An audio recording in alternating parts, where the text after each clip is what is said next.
അസ്സലാമു അലൈക്കും വറഹ്മത്തുള്ളാഹി വബറകാതുഹു. പ്രിയമുള്ള സുഹൃത്തുക്കളെ, സഹോദരങ്ങളെ, ഇന്നലെ നമ്മുടെ ഓരോ മനസ്സും ദുഃഖത്താൽ മേഘാവൃതമായിരുന്നു. മലയാളി ഒരു ദിവസം മുഴുവനും കരഞ്ഞ ദിവസം, കരിമ്പ പനയമ്പാടത്തുണ്ടായ അപകടം. ആ 4 നിഷ്കളങ്ക മുഖങ്ങളാണ് നമ്മുടെ മനസ്സിലേക്ക് ഓടിയെത്തുന്നത്.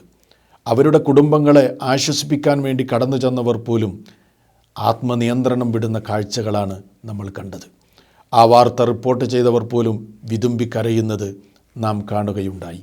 നമുക്കെല്ലാം ഇത്രത്തോളം വിഷമങ്ങളുണ്ടെങ്കിൽ, പ്രയാസമുണ്ടെങ്കിൽ, ആ കുടുംബത്തിൻ്റെ നഷ്ടവും വിഷമവും പ്രയാസവും എത്രമാത്രമായിരിക്കും. നമുക്കതിനെക്കുറിച്ച് ചിന്തിക്കാൻ പോലും സാധ്യമല്ല. ഇങ്ങനെയൊക്കെയാണെങ്കിലും വിശ്വാസികൾ എന്ന നിലക്ക് നമുക്കൊന്നും നഷ്ടപ്പെടാനില്ല.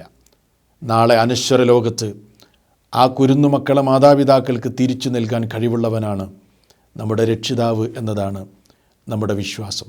വിശ്വാസികളെന്ന നിലക്ക് ഈ രൂപത്തിലുള്ള ദുരന്തങ്ങളും പ്രയാസങ്ങളും ഒക്കെ ഉണ്ടാകുമ്പോൾ നമുക്ക് ആശ്വസിക്കാനും സമാധാനിക്കാനുമുള്ള സന്ദേശങ്ങൾ ഇസ്ലാമിൻ്റെ പ്രമാണങ്ങൾ നമുക്ക് നൽകുന്നു എന്ന യാഥാർത്ഥ്യം നമ്മൾ തിരിച്ചറിയേണ്ടതുണ്ട്.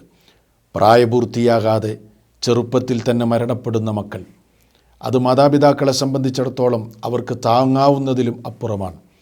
അവരുടെ കരളിനെയാണ് അവർക്ക് നഷ്ടമാകുന്നത്.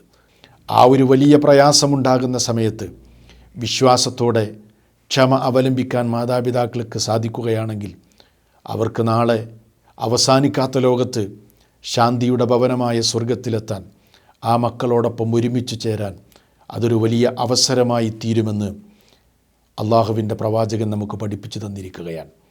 അവിടുന്ന് ഒരിക്കൽ പറഞ്ഞു, സിഗാറുക്കും ദആമീസുൽ ജന്ന, പ്രായപൂർത്തിയെത്താതെ മരണപ്പെടുന്ന നിങ്ങളുടെ മക്കൾ നാളെ സ്വർഗത്തിൽ നിങ്ങളോടുകൂടെ എപ്പോഴും ഉണ്ടായിരിക്കും.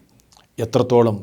യതലഖ അഹദുഹും അബാഹു ഫയഖുദു ബിസൗബിഹി, ആ ഓരോ മക്കളും നാളെ പരലോകത്ത് മാതാപിതാക്കൾക്ക് വേണ്ടി കാത്തു നിൽക്കുകയും അങ്ങനെ പിതാവിൻ്റെ വസ്ത്രത്തിൽ പോയി പിടിക്കുകയും അള്ളാഹു ആ മക്കളെയും മാതാപിതാക്കളെയും സ്വർഗത്തിൽ പ്രവേശിപ്പിക്കുന്നത് വരെ പിതാവിൻ്റെ വസ്ത്രത്തിൽ ആ പ്രായപൂർത്തിയെത്താത്ത കുട്ടി പിടിച്ചു തൂങ്ങുമെന്ന് റസൂലുള്ളാഹി സ്വല്ലല്ലാഹു അലൈഹി വസല്ലം നമുക്ക് സന്തോഷ വാർത്ത അറിയിക്കുകയാണ്.